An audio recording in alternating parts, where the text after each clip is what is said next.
Employees provident fund organisation అంటే EPFO దాని నియమాల్లో పెద్ద మార్పు చేసింది.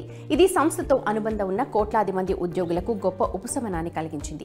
కొత్త నిబంధన ప్రకారం ఒక ఉద్యోగి ఉద్యోగం మారితే అతను పాత సంస్థ నుంచి పీఎఫ్ బదిలీ చేయడానికి ఎటువంటి పత్రాలను జత చేయాల్సిన అవసరం లేదు. ఈపీఎఫ్ఓ కొత్త వ్యవస్థ ఎలా పనిచేస్తోందో, ఉద్యోగులకు ఎలా ప్రయోజనం చేకూరుస్తోందో ఈ వీడియోలో తెలియజేస్తాం. మనం అర్థం చేసుకుందాం కూడా. ముందుగా మనం కొత్త రూల్ ఏంటో అర్థం చేసుకుందాం. ఈపీఎఫ్ఓ కొత్త నిబంధనల ప్రకారం ఇప్పుడు మీరు ఉద్యోగాలు మారినప్పుడు పీఎఫ్ బదిలీ గురించి ఆందోళన చెందాల్సిన అవసరం లేదు.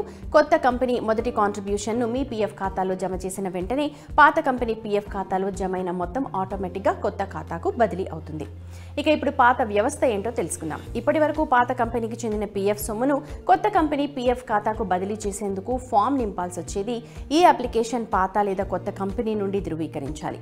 ఈ ప్రాసెస్కి చాలా సమయం పట్టేది. ఈపీఎఫ్ఓ వెబ్సైట్లో one nation one account option కింద ఆన్లైన్ బదిలీ సౌకర్యం ఉన్నప్పటికీ ఈ ప్రాసెస్ పూర్తి కావడానికి నెలల సమయం పడుతుంది. ఇలాంటి బదిలీల విషయం చాలాసార్లు పాత పీఎఫ్ ఖాతా సొమ్ము బదిలీ కాలేదు. ఈపీఎఫ్ఓ కొత్త నిబంధనల వల్ల ఎలాంటి ప్రయోజనం ఉంటుంది? మరి కొత్త నిబంధనల ప్రకారం పీఎఫ్ బదిలీ చేయడంలో పాత కంపెనీ పాత్ర లేదు. అంతేకాకుండా ఉద్యోగి రాత పని నుండి కూడా విముక్తి పొందుతాడు. కొంతమంది ఉద్యోగాలు మారిన తర్వాత పాత కంపెనీకి చెందిన పీఎఫ్ బదిలీ చేయకపోగా ఖర్చు చేసేవారు.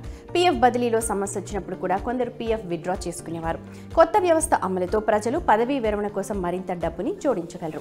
ఇప్పుడు వారు అనవసరంగా పీఎఫ్ నుండి డబ్బు విత్డ్రా చేయడానికి నివారిస్తారు. పీఎఫ్ నిధులు ఎప్పుడు బదిలీ చేయబడదు?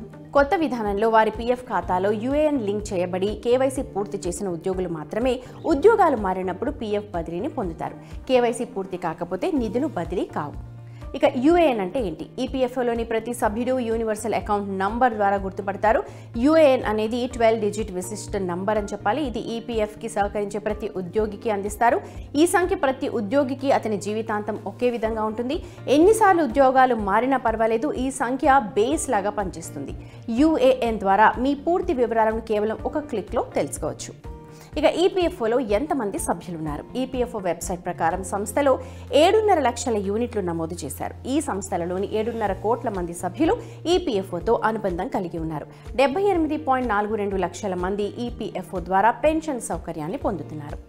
ఇక ఇప్పుడు మీ మధ్యలో మెదులుతోన్న ప్రశ్న ఏంటంటే పీఎఫ్ ఎంత కట్ చేస్తారు? కాబట్టి ఈపీఎఫ్ నిబంధనల ప్రకారం ఉద్యోగులు తమ బేసిక్ పేలో 12% నెలవారీ బేసిక్ జీతంలో 12% జమ చేయాల్సి ఉంటుందని మీకు చెప్తున్నాం. సమాన మొత్తాన్ని కంపెనీ డిపాజిట్ చేస్తుంది. కాస్ట్ టు కంపెనీ అంటే సిటీసీలో చేస్తున్న వారికి రెండు వైపులా వారి సహకారం ఉద్యోగి జీతం నుండే తీసివేస్తారు. ఇక ఇందులో మీకు పెన్షన్ సౌకర్యం కూడా లభిస్తుంది. కంపెనీ ఉద్యోగి జీతం నుంచి బేసిక్ డిఏలో 12% మినహాయించి మొత్తాన్ని పీఎఫ్ ఖాతాలో జమ చేస్తారు. కంపెనీ ఇచ్చే 12% షేర్లో 8.33% ఎంప్లాయీ పెన్షన్ స్కీమ్లోకి వెళ్తే మిగిలిన మొత్తం పీఎఫ్ ఖాతాలోకి వెళ్తుంది. పెన్షన్ మొత్తం 15,000 ప్రాథమిక జీతంపై లెక్కిస్తారు. అయితే జూలై 11, 2023 వరకు మొత్తం జీతంపై పెన్షన్ మొత్తాన్ని మినహాయించుకునే అవకాశం కూడా ఉంది. ఇక మీకు కావాలంటే పీఎఫ్ మొత్తాన్ని కూడా తెలుసుకోవచ్చు. పీఎఫ్ ఖాతాలో ఎంత మొత్తం డిపాజిట్ అయిందో తెలుసుకోవడానికి అనేక మార్గాలు ఉన్నాయి. యూఏఎన్ ద్వారా లాగిన్ చేయబడిన పాస్బుక్ని చూడటం మొదటి మార్గం. రెండవది మీరు ఉమంగ్ యాప్ని డౌన్లోడ్ చేయడం ద్వారా పీఎఫ్ ఖాతా వివరాలను తెలుసుకోవచ్చు. మీ రిజిస్టర్డ్ మొబైల్ నంబర్ నుండి 9966044425కు మిస్డ్ కాల్ ఇవ్వడం ఈజీ. ఇక ఈ నెంబర్కు మిస్డ్ కాల్ చేయడం ద్వారా మీకు మొబైల్కి SMS వస్తుంది. ఇందులో ప్రస్తుత బ్యాలెన్స్ కూడా చూపిస్తుంది. ఇక భవిష్య నిధి మీ పదవీ విరమణ కోసం చాలా అవసరమైనప్పుడు మాత్రమే ఈ ఖాతా నుండి డబ్బుని విత్డ్రా చేసుకోండి. మీ పాత కంపెనీలో మీకు పీఎఫ్ ఖాతా ఉంటే దానిని ఇప్పటికే ఉన్న కంపెనీ ఖాతాలో విలీనం చేయండి. ప్రస్తుతం పీఎఫ్ పై 8.25% వడ్డీ ఇస్తున్నారు. ఇది అన్ని చిన్న పొదుపు పథకాలతో పోలిస్తే ఎక్కువే.